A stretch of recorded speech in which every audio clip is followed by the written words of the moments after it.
उसने कराई। ये 2 काम के अलावा बाकी काम हाँ, नहीं जो मुझे दिखाई देता है वो मैं स्पष्ट कह रहा हूँ आपसे। है?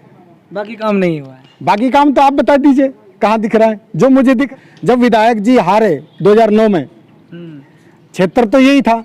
अगर विधायक चाहते तो ये तहसील होती, उपमंडल होता और यहाँ नगर पालिका होती, फायर ब्रिगेड के अंदर होता। तो 5 साल जब पावर में सरकार में आप हो, बेशक आप हार गए, ये चीजें तो आप तब भी करवा सकते हो।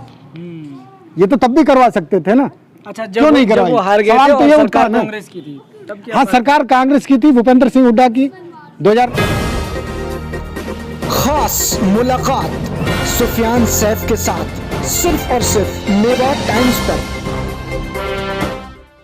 यूं तो पूरा मेवात ही पिछड़ा रहा है और 2017 में जब नीति आयोग ने अपनी रिपोर्ट छापी थी तो उसमें मेवात को सबसे पिछड़ा ज़िला देश का घोषित किया था। लेकिन उसके बाद कई सतहों पर लगातार कोशिश हुई, उसमें थोड़ा सुधार भी हुआ है। लेकिन अगर हम बड़कली चौक की बात करें, नगीना की बात करें, इस पर्टिकुलर इस ब्लॉक की बात करें तो यहाँ पर ज़्यादा मूलभूत सुविधाओं की जो है ज़रूरत है और एक तरीके से और भी ज़्यादा पिछड़ा है बाकी क्षेत्रों के मुकाबले। अगर मेवात में भी हम मुकाबला करें तो मेरे साथ इस वक्त मेवात आरटीआई मंच के अध्यक्ष राजुद्दीन जंग हैं, उनसे हम बात करेंगे।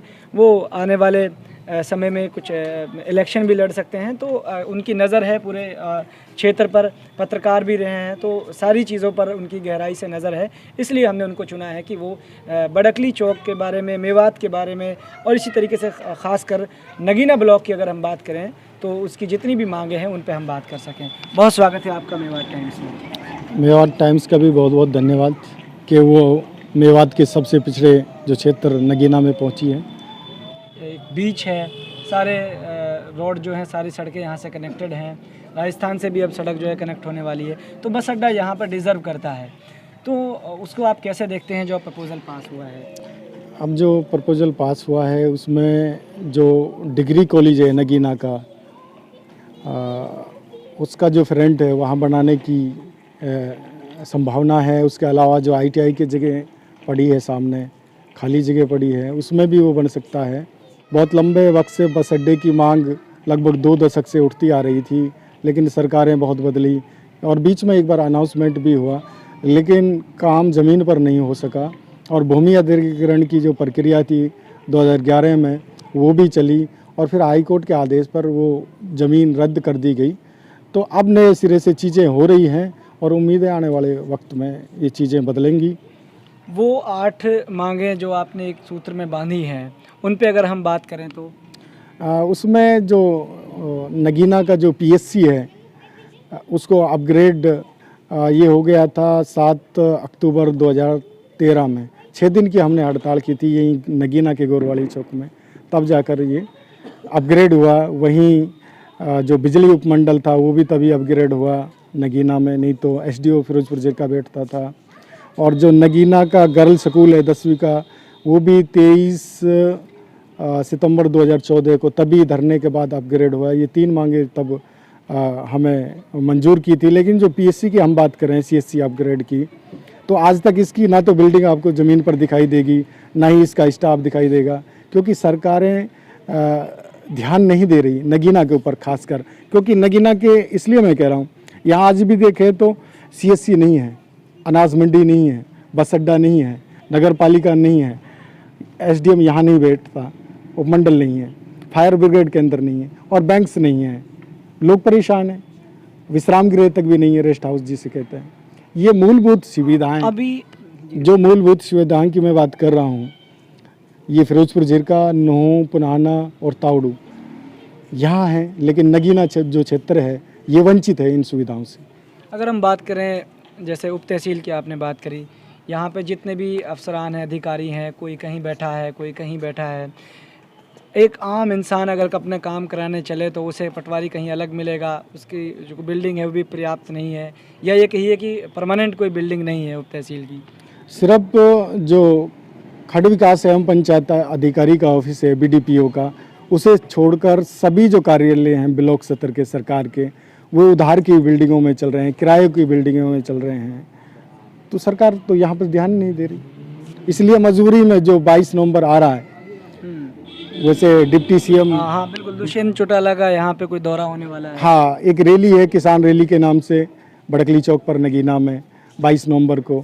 उससे पहले ही हम ये रैली तो खैर अब डिसाइड हुआ है इसका तो भाई रैली होगी, लेकिन हमने पहले से सोच के रखा था 1 महीने पहले कि भाई हम हरियाणा दिवस पर जब सरकार ये कहेगी कि भाई हमने हरियाणा को, किसानों को, मजदूरों को, बेरोजगारों को, महिलाओं को, उनके लिए बहुत काम किया है, हम कहेंगे कि हमारे लिए काम नहीं किया आपने, इसलिए हम एक धरना शुरू कर रहे हैं 1 नवंबर से। सोशल मीडिया पे हम देखते हैं आप लगातार लिखते रहते हैं कि बड़कली पे ये होना चाहिए, नगीना के लिए ये होना चाहिए। आपको नहीं लगता कि ये सारा कुछ आप एक सियासी ज़मीन तैयार कर रहे हैं? ना, ऐसा नहीं है कि ये बहुत लंबे समय से हम करते आ रहे हैं, लगभग 20 साल हमें समाज सेवा के क्षेत्र में हो गए और हमने जो बुनियादी मुद्दे हैं यहाँ के कराए हैं और हुए भी हैं। अब जैसे हाईवे का जो मुद्दा है नूह से और अलवर तक, वो आज भी 4 लेन नहीं है, उसका मुद्दा अटका है। ट्रामा सेंटर का अटका है, दोनों को अप्रूवल मिल चुकी है, लेकिन अभी भी कागजी कार्रवाई उनकी बच रही है। जैसे नया एक मुद्दा और आ गया जो 81,000 करोड़ रुपए की लागत से बन रहा है दिल्ली मुंबई बड़ौदा एक्सप्रेसवे, उसमें कट नहीं है मेवात के बीचों बीच। ये दुर्भाग्य है। नीति आयोग कहता ये है, सब कहते हैं कि यहाँ ये बड़कली जो है मेवात की राजधानी है, बीच है, यहाँ होना चाहिए कट, तभी मेवात को फायदा होगा, लेकिन कट नहीं है। इस पर किस तरह? बिल्कुल, नीति आयोग कहता है कि 2017 में देश का पिछड़ा जिला है मेवात नूह, लेकिन कट क्यों नहीं दे रहे आप? जब पिछड़ा भी बता रहे हो, फिर भी मेवात के जो बीचों बीच का क्षेत्र है वो तो शायद वो तो यही कहा गया था कि ये जो रोड है वो उन जगहों से गुजारा गया है जो देश के पिछड़े ज़िले हैं, एस्पिरेशनल डिस्ट्रिक्ट्स हैं, वहाँ से गुजार रहे हैं। तो उसका किस तरीके से ज़मीन पर किस तरह से फ़ायदा, क्या सिर्फ मुआवजा मिल जाना ये मकसद है सरकार का?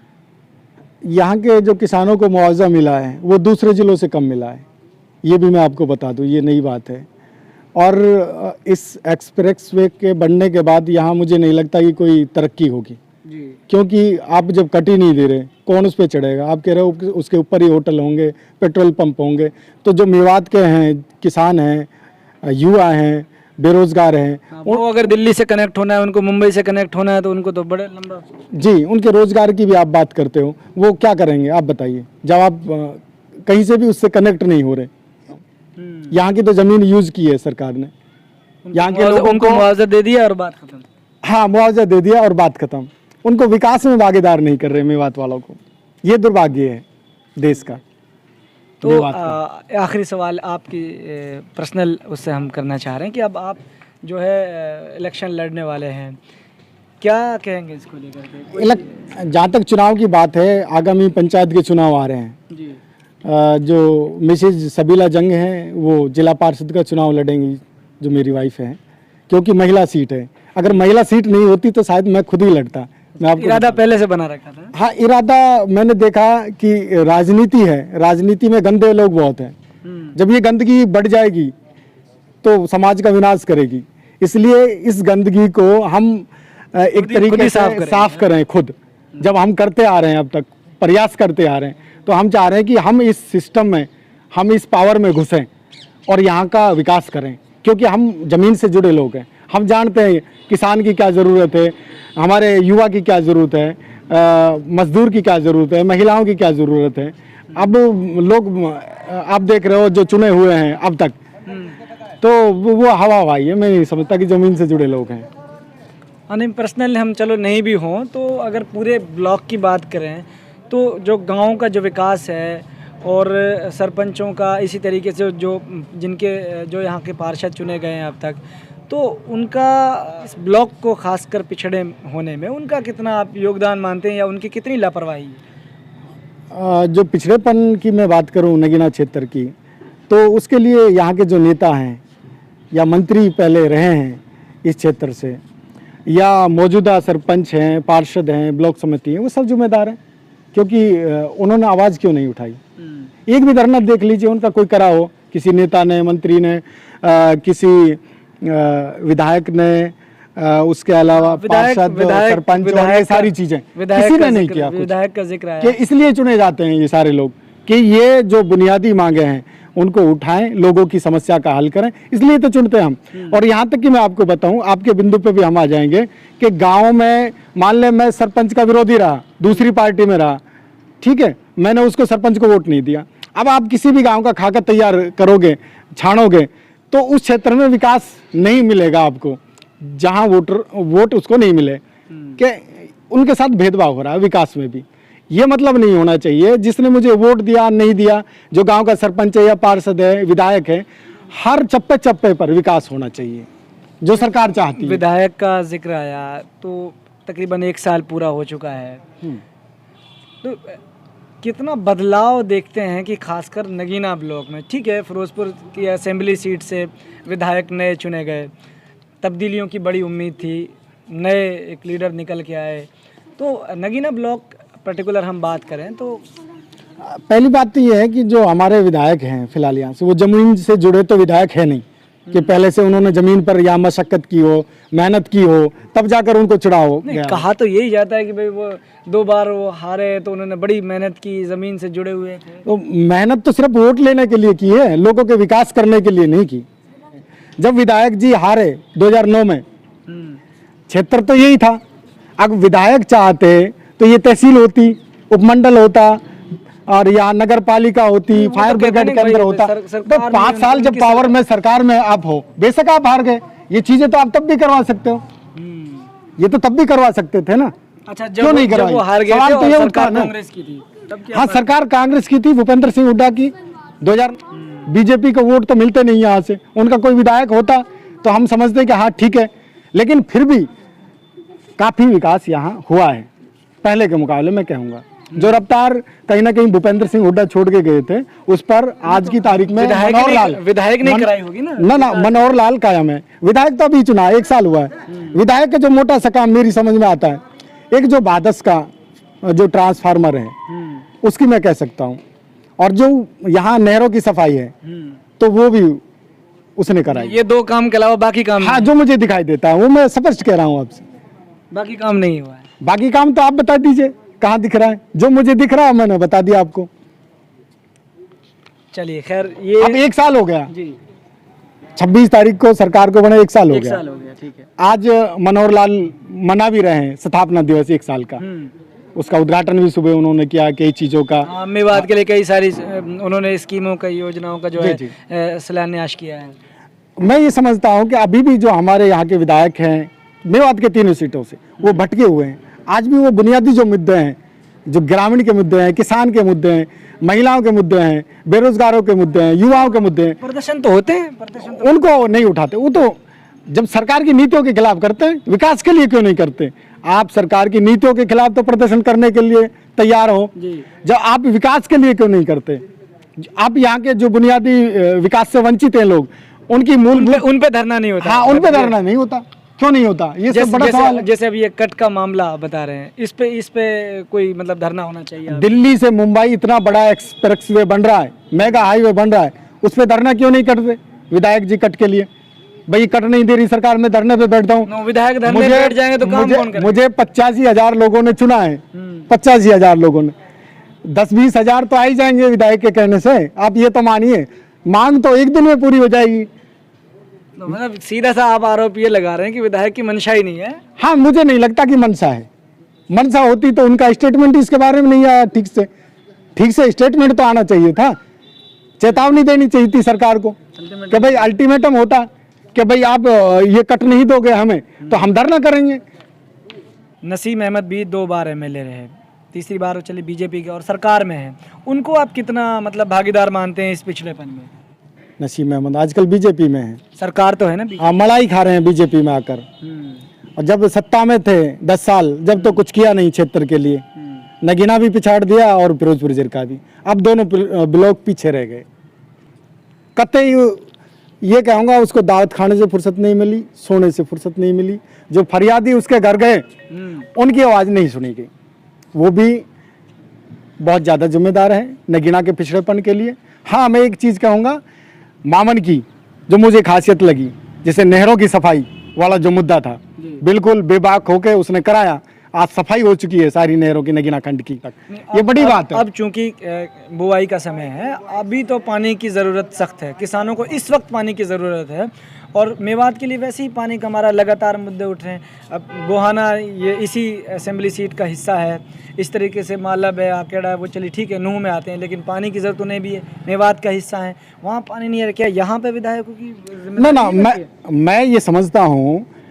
और बीजेपी के देखिए, बीजेपी ठीक है उनके विधायक नहीं है, लेकिन यहाँ के वो बड़े नेता हैं, कद्दावर नेता रहे हैं, जो जिनको टिकट दिए गए, जीते नहीं अलग बात है, तो सरकार में होने के नाते उनकी जिम्मेदारी तो बनती है। सत्ता में हार जीत तो होती है जी, लेकिन आज के वक्त में किसान परेशान है, उसकी जमीन की प्यास नहीं बुझ रही, बिल्कुल बिजाई का समय आया हुआ है, पले नहीं हो पा रहे हैं।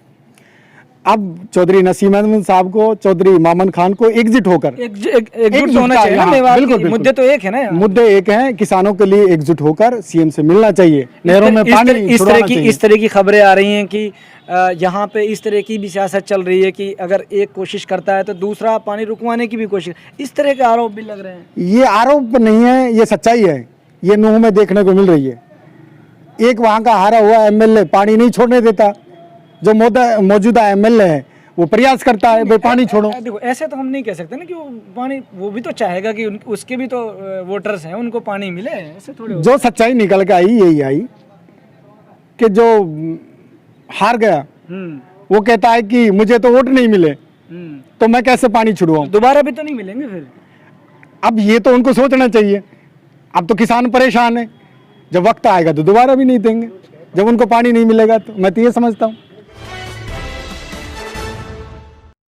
विधायक जी कट के लिए, भाई कट नहीं दे रही सरकार, में धरने पे बैठता हूँ। विधायक धरने पे बैठ जाएंगे तो काम कौन करेगा? मुझे 85,000 लोगों ने चुना है, 85,000 लोगों ने, 10-20 हजार तो आ ही जाएंगे विधायक के कहने से। आप ये तो मानिए, मांग तो एक दिन में पूरी हो जाएगी। तो मतलब सीधा सा आप आरोप ये लगा रहे हैं कि विधायक की मंशा ही नहीं है। हाँ, मुझे नहीं लगता कि मंशा है, मंशा होती तो उनका स्टेटमेंट इसके बारे में नहीं आया ठीक से स्टेटमेंट तो आना चाहिए था, चेतावनी देनी चाहिए थी सरकार को।